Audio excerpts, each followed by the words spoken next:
Transportation Licensing Commission, if you'll please stand for the Pledge of Allegiance. Pledge allegiance to the flag of the United States of America and to the republic for which it stands, one nation, under God, indivisible, with liberty and justice for all.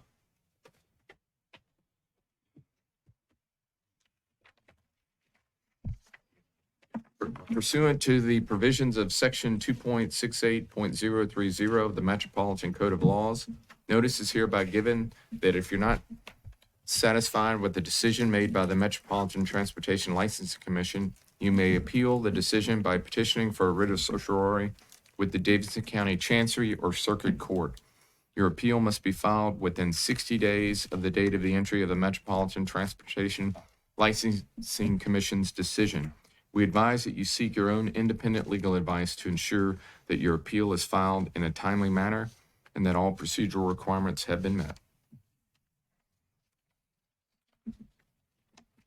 Have the commissioners had an opportunity to review the draft minutes from last month? Is there a motion regarding approval? Move to approve the minutes. Move to approve the minutes.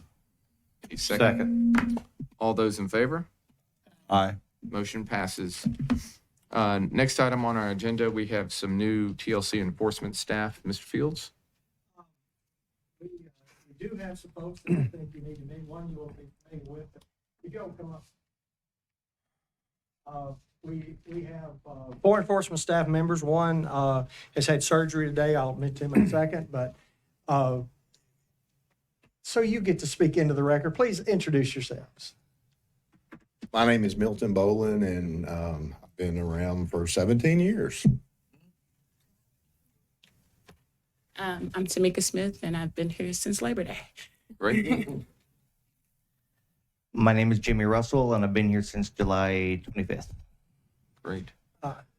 And Ronnie Brock has had surgery today. He's doing very well. Just got a note, so you all will know. You may well see he came through the surgery. He's fine, and we will certainly get him down there sooner or later. But they are your staff. We have a vacancy that interviews will be happening in the next few weeks, I understand, and we will end up with our 5 people that we had anticipated. So, your staff. Thank you. Well, Mr. Bowling, thank you. Obviously, you've been before us a number of times. I appreciate your service and welcome. It's terrific that we've essentially doubled the size of our inspector squad, so that's great. Yeah. Thank you. Thank you. And I will apply.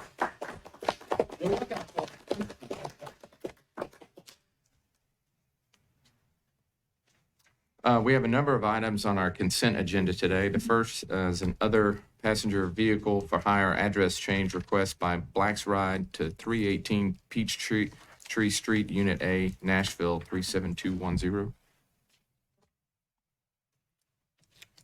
Everything is in order. It is just address change. Anytime there's a change to the face of the application, the certificate has to come in front of the commission. Move to accept. Second. All those in favor? Aye. Aye. Motion passes. We also have the same type of request, address change for DeBlanc Transport to 4020 Ashley Drive, Murfreesboro, 37128. Exactly the same. Move to accept. Second. All those in favor? Aye. Motion passes. We also been asked to review a request by Depth Transportation Services to add a partner, Mr. Mohan Jaraman.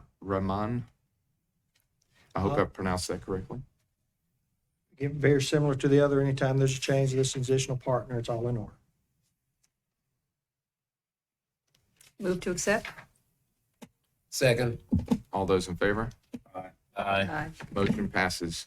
We also have a number of other passenger for hire vehicle company applications. Mr. Fields? All of them in order, except we do need to remove Gray Lion LLC. You will probably see that application again at the end of January. But ABE Limo, ABS Always Best Service LLC, Amana Transportation, Amen Transportation, FMHT Luxury Transportation, JS Limo Services, Lamphy, Transportation LLC, Lawan LLC,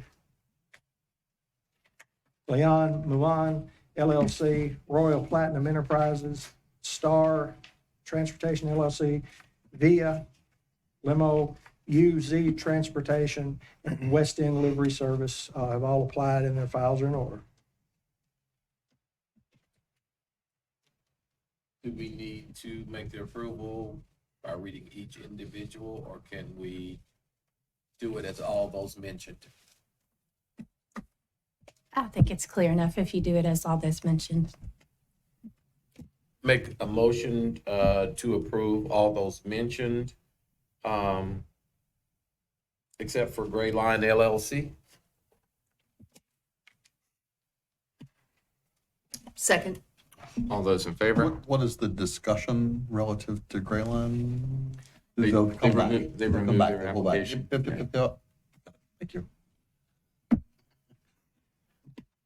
So there was a second. All those in favor? Aye. Motion passes.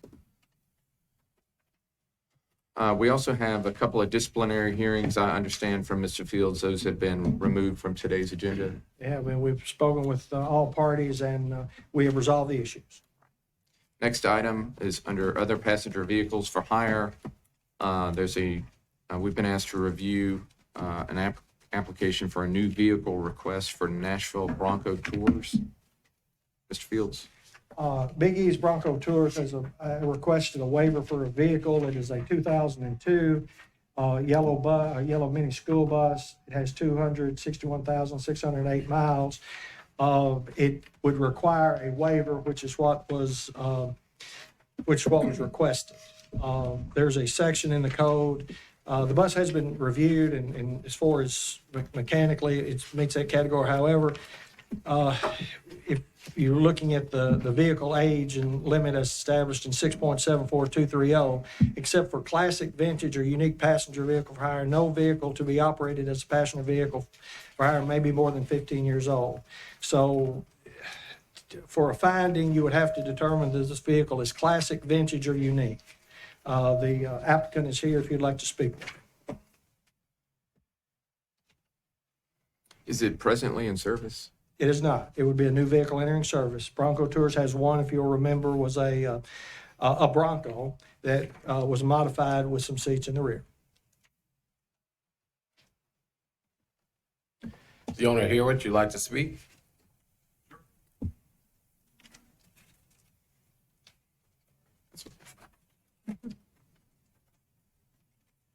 Just trying to seek an additional vehicle that can operate on the days like today. And you're Mr. Eric Beatty, B-A-T-Y.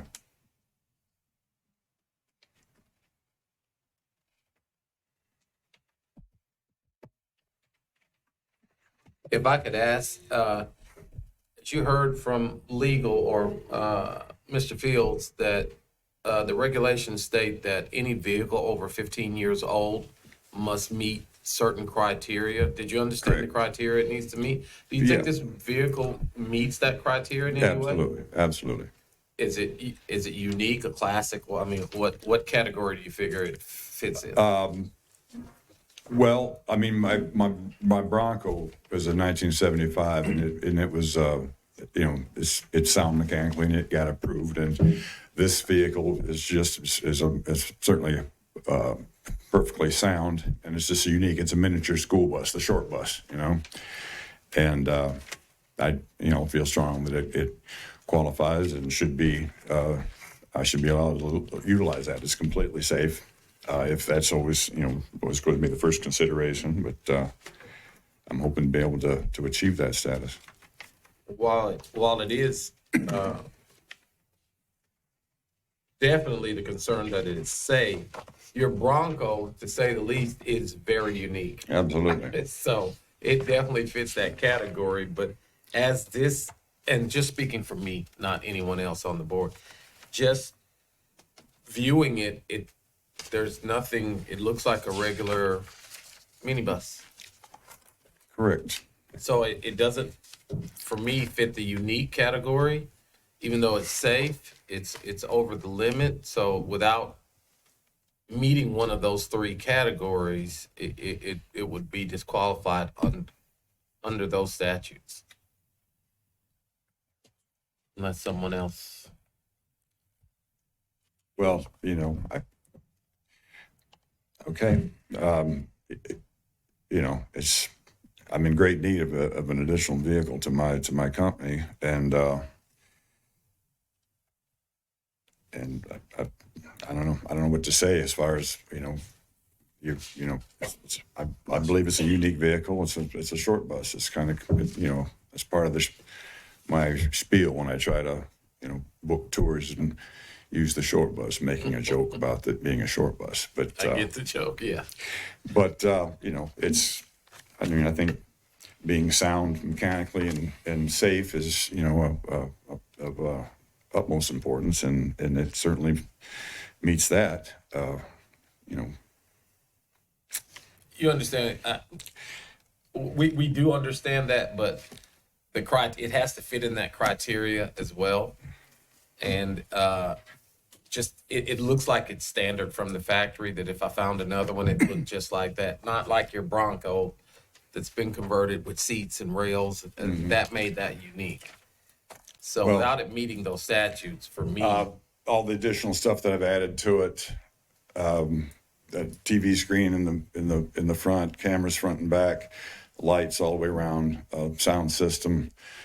I put a great deal of money into it, and I'm going to have a visual display of before and after Broadway. If you may or may not know, it was a pretty rough back in the early days. Sex was a big part of the trade downtown, massage parlors and whatnot. So I'm going to have pictures on that screen of what used to reside here, which is now, Tootsie's or Layla's or some of these, and that's going to be my big selling point as I cruise Broadway with this step back in time with these visual aids and stuff. And so I put a great deal of that money might into make that. your tour unique, but it doesn't make the bus unique. Well, would appreciate any softening of the And this is just me, so considerations. I'm gonna stop.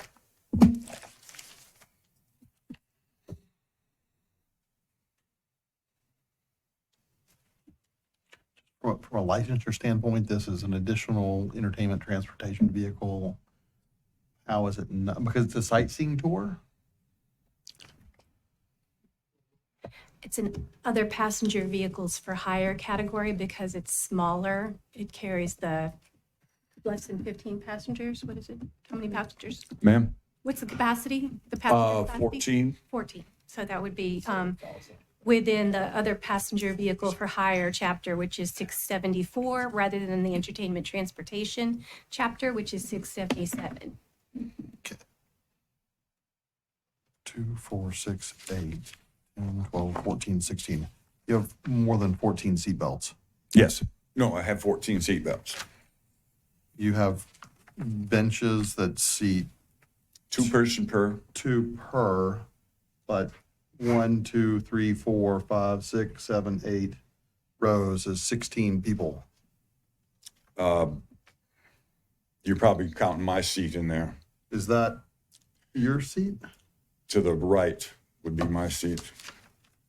Let me take a closer look. Sure. You would be sitting here. That's your first row. 1, 2, 6, 8, 10, 12, 14. 2, 4, 6, 8, 10, 12, 14, 16. Right? Isn't that another row? No, that's the The front rail? Yeah, the door's right here. Mm. And that's the front. There's a partition. You can probably see it from a different view, I'm sure. There's a back to front. Okay. That's that seat. That's not a seat. Mm. Yeah, there's, That's a rail? Got it. yeah. I should have taken a better picture, but yeah, it's 14, I promise. 14 passengers and driver. Yeah. You've inspected it? Yeah, from a mechanical standpoint, I think the problem we had with it, we We reviewed and brought to you, we brought the ordinance to you, and that's where your interpretation of it, not mine. By a school bus used in a touring capacity, I think makes it unique. Does that matter that the egress pathway's been blocked with whatever that is on the rear door? Oh. Did you inspect the rear? Just what's this in the back door by your egress?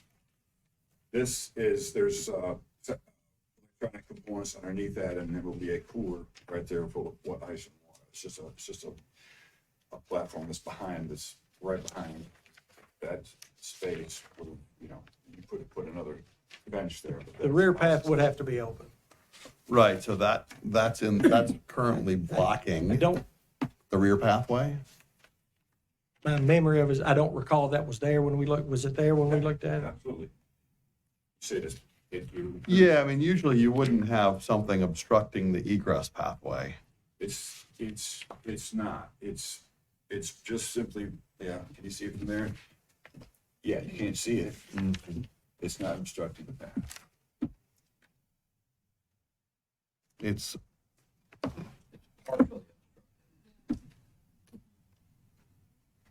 right, and the bus, the way it was manufactured, that device wasn't there so that you could step there and open the door. That's not a part of the original manufacturing. Yeah, I believe it was. This, in the back of the seat is right there. This is the path. The back of the seat is right in line with that. This is the entire width of the walkway. If you go back to that shot of looking down, you can't see that. Mm-hmm.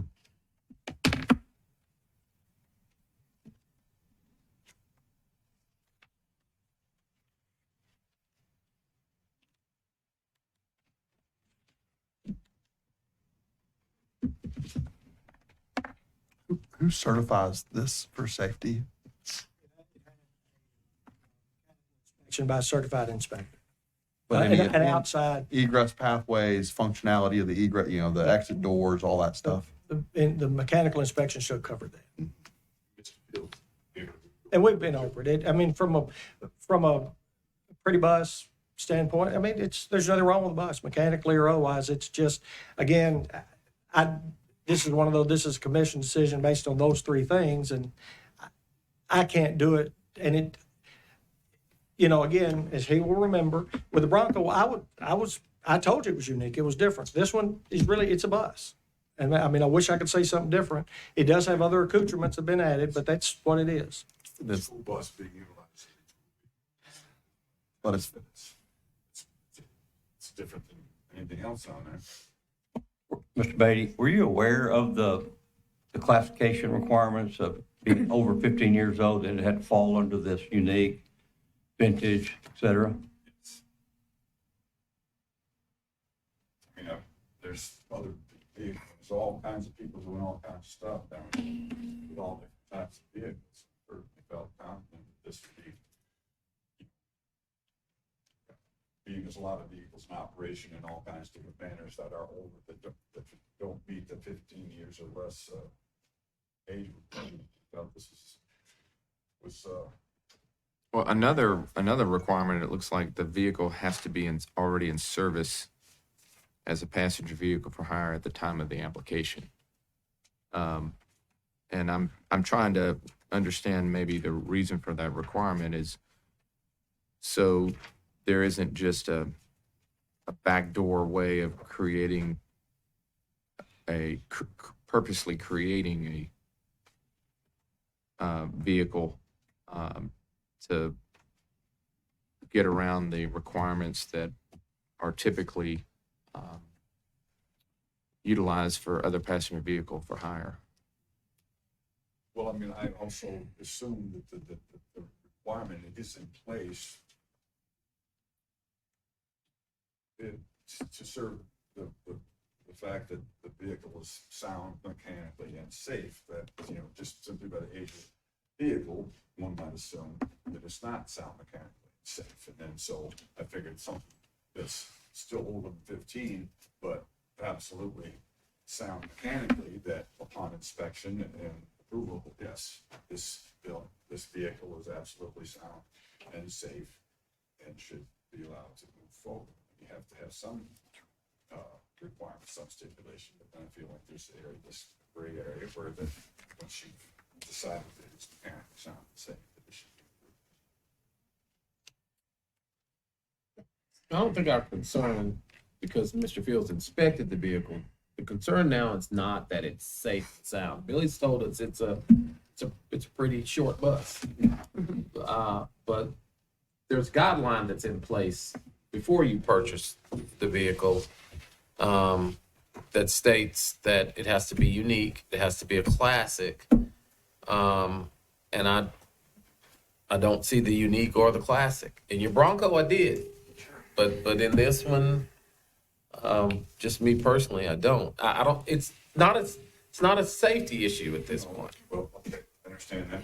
But I was just saying why I went ahead and went forward with purchasing the vehicle, knowing that it was perfectly mechanically sound and safe, is the point I was trying to make. And I feel that, because it's a school bus being utilized for tours, that this is a unique dynamic. That's what Mr. Bailey, thank you. Step back. okay.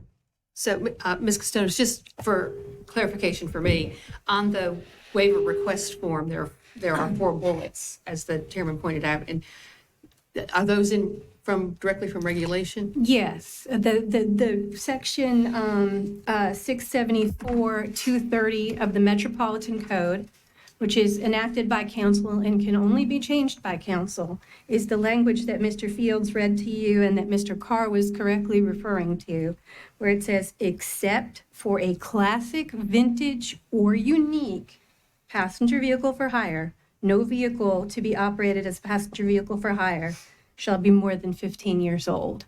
So you all don't have discretion to deviate from that language. You have discretion to interpret it. Right. But my actual question is, the 4 conditions that a vehicle must be in service as a passenger vehicle for hire at the time of application. Oh. That a vehicle owner must file a waiver request annually, no later than December 1st. I believe that's in a separate section of the ordinance. The ones Okay. that were, I mean, again, the critical part are those, and that's where, from a staff standpoint, again, Yeah. Lord knows I work to help people figure it out. But in this particular case, I'm with Teresa because we talked about it. We couldn't see any path forward because we don't think, unless you determine it's classic, vintage, or unique, so we would recommend denial just based on that, unless you can find that, and we couldn't find it. Okay. I tried. Yeah. We would recommend against it just because we can't meet those criteria based on legal advice. If I may ask a question, there are school buses in operation that are part of the transportainment industry where they load them with bachelorettes and ride around a party. And there's school buses operating in that manner that are older than my bus. And that was also one reason why I felt it was prudent to continue forward. And so And They're in a different category. it's a different, okay. Different part of the statute. Well, And certainly, beginning on, now you can apply for that, and we'll have hearings. And that's where, if you go into the ET, the entertainment transportation, it actually specifically talks about anything that carries more than one. So if you have a vehicle that carries more than one that meets those other criteria, so it is different. So that's the reason you will see school buses in that category. There is Okay. not an age limit in that one as well. Those are it's a different, as they said, it's a different category. So I would encourage you to apply through the ET. But as we went through after your application and reviewed it, this is where we are today. And I didn't see a way forward. And again, I wish I had different news, but it doesn't meet, based on legal advice, it doesn't meet the criteria. It could meet the criteria of an ET if he went through that section. well, that's wonderful news. Teresa, what is the basis for the requirement that the vehicle must be in service at the time of the application. I'm not sure. Mr. Fields and I are looking for that Yeah, right we were now. just trying to, I can tell you what the basis is on it without looking. And if you have a vehicle in service that's been in service for several years, what you're looking for is a way for a company that had a vehicle for 10 or 12 years, 15, 16 years, to be able to go forward with it. What this is basically saying is we don't want the vehicle to come into service after a certain age or certain time requirements and that sort of thing. So that's what that's about, is just not denying a vehicle that's a company that's using it now and would deny it forward. It wouldn't age out. No, it has an opportunity not to age out. In this case, that wouldn't apply. The only ones that would apply are those three. So we're trying to put a Tesla in an antique car show. So what I'm trying to say is the same thing Mr. Fields said. The section that you applied in, you don't meet. Okay. There is a section for you to apply in, That's but good to you're hear. asking us to consider it in a category that you don't meet all the criteria for. I'm sorry to hear that, but I'll definitely make the proper arrangements to go the other path. Sort of based on the criteria that we're looking at and the discussion, I would move that we deny the waiver application Second. and encourage you to look at a different Thank you. category. From a discussion standpoint, I have loved seeing your vehicle driving around downtown, cool truck. The entertainment transportation vehicle licenses are hard to obtain. I mean, there's a very, very high standard to obtain, and there aren't terribly many of them available typically. Right? I mean, there may be one that's open now. So there is There's a process, there's going to be a Yeah. time to apply period, There are 50 Yeah, sites February. and 39 ETVs. ETVs. And there's 37 ETVs operating today, roughly. So, yes, I mean, the section 674, the other passenger vehicle for hire chapter that this request was made under does not have the same prerequisite requirement of a finding of public convenience and necessity as to how many of these vehicles, can be supported by public infrastructure and for the, public convenience and necessity. So we can have almost an indefinite number of other passenger vehicles for hire as long as they meet the criteria set out in 674. But one of those criteria is that it be either less than 15 years old or classic, unique, or vintage. And if this vehicle, if Mr. Beatty's short bus was 10 years old instead of 20, he'd be in a better position with this application. It's also, it won't apply to this, maybe it's a different discussion. I think you've also got a situation where you will make a determination of the 674 primarily is aimed at transportation, and it could be shuttling. It could be a bus would fit, but it's not about entertainment as a tour, as versus if you read 677, and I know you all have, 677 talks about entertainment, tours, that sort of thing are a part of what 677 does. In most cases under 674, most of them are providing direct transportation from point A to point B and someplace shuttling and stopping, which makes this more appropriate for 677 rather than 674. And the reason it wouldn't qualify under this. The historic tour, that's kind of what he's offering as a historic tour. And that would be very appropriate for 677. 77. Thank you.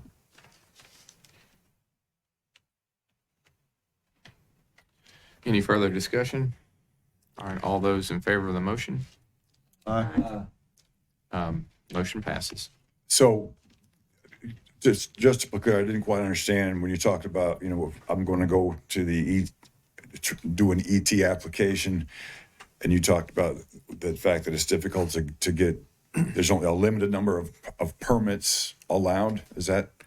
I'd say follow up Mr. Fields after the meeting relative to the types of permits, but yes, the other types of licenses that you may try to obtain Okay. are more limited in nature and difficult Okay. to obtain. In other words, it's a different process than the process that this particular section is, different code Okay. section. So what you would want to do is go online and you'll be able to get the application for 677. You'd complete it, have it to the office by March the 13th at noon. Then it would be heard at the April meeting of the commission. So that would be the. So however this goes, it's not going to be until April until I know anything. It was not, that's what I'm hearing? Correct. On this particular vehicle. Correct. Okay. All right. Thinking about what you do today, and it sounds like you're trying to supplement your income on cold and rainy days. Yeah, I lose with a an lot of money alternate, due to right? weather. Right? So the type of bus that you bought isn't legal. And if you want to try to get a different type of license for it, then you've got to go through a different process that doesn't happen during the rainy and wet season. All right. Okay. And that may not get approved in the spring. Okay. Thank you. I think I'll buy a different vehicle. So anyway, Follow up with Mr. Thank you, sir. thank you. Next item on the agenda is under wrecker and towing services. We've been asked to review a driver application for Tow Drive, Inc. This company has applied to be a general wrecker. You have the application in front of you. It meets the criteria and requires your approval for it to operate. So this is a application for wrecker service and driver? Yes, it's all in together. Everything is in order. You just need your approvals or your reviews.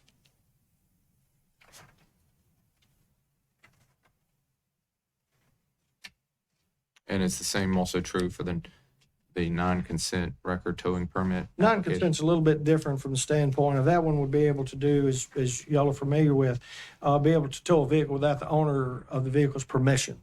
It would be a property owner, for instance, you're a property owner and a vehicle's parked on your property, so you ask a tow company that is certified as a non-consent towing company to remove it.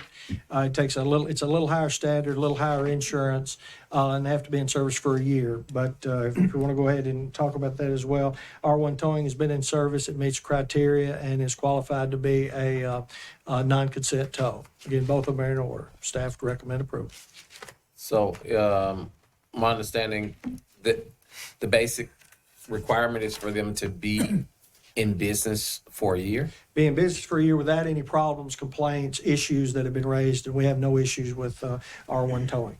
Now, is part of the requirement that these towing companies have an actual place to tow the vehicles?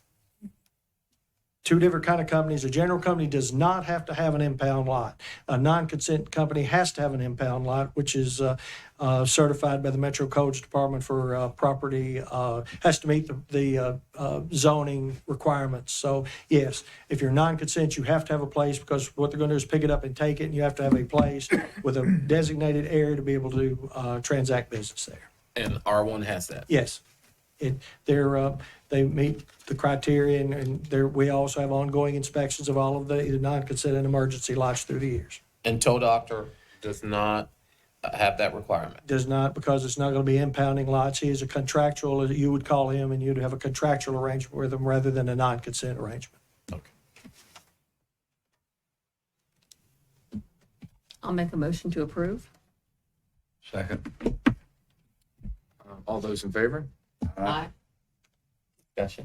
Discussion? Go ahead, I'm sorry. It's okay. I'm just curious relative to criminal background. Everything checks out? Would qualify, there were obviously many of the people that you would look at, and I'll be happy to review it with you.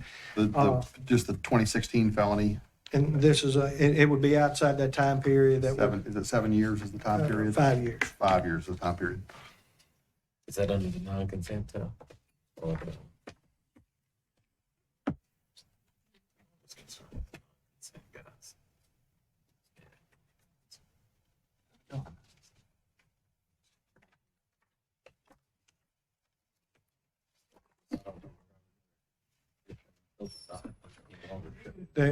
it would show on the record, but they would not be pertinent to whether he would be qualified or not.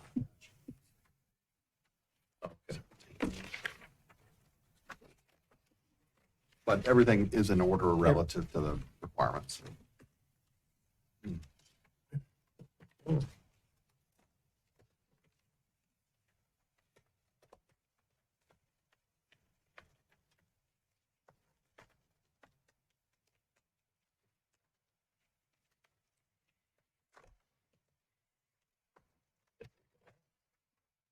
I mean, if Mr. Field says it's, Doesn't make difference.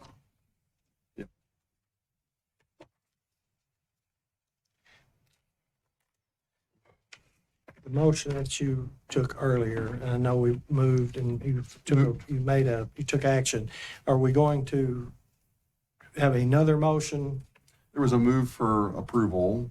But there wasn't a vote and a To second? pass, there was a second before there was discussion. Oh, I just want to make sure. Okay, so now you'll be able to take a vote, assuming discussion. Call for the question. I apologize.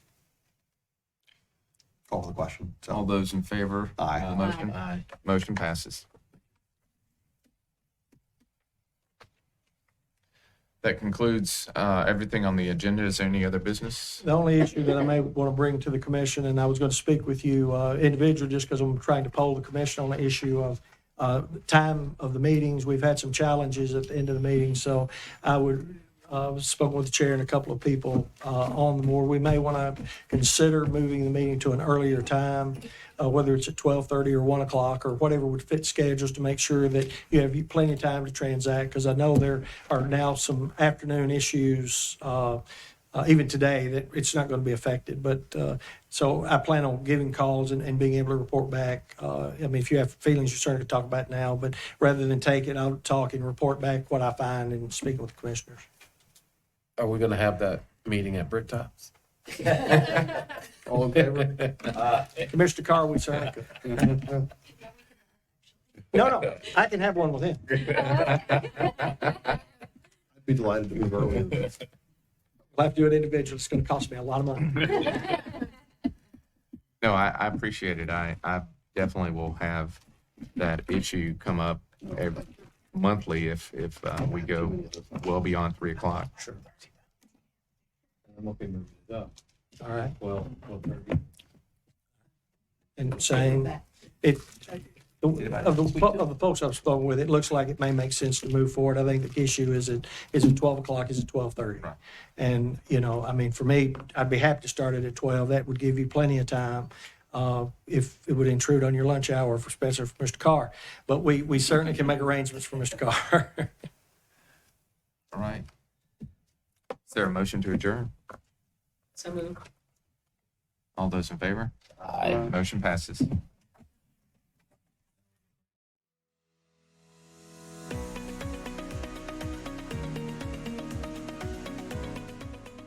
This has been a service of the Metro Nashville Network. If you would like to see this presentation again, or for more information on this and other programs, visit nashville.gov.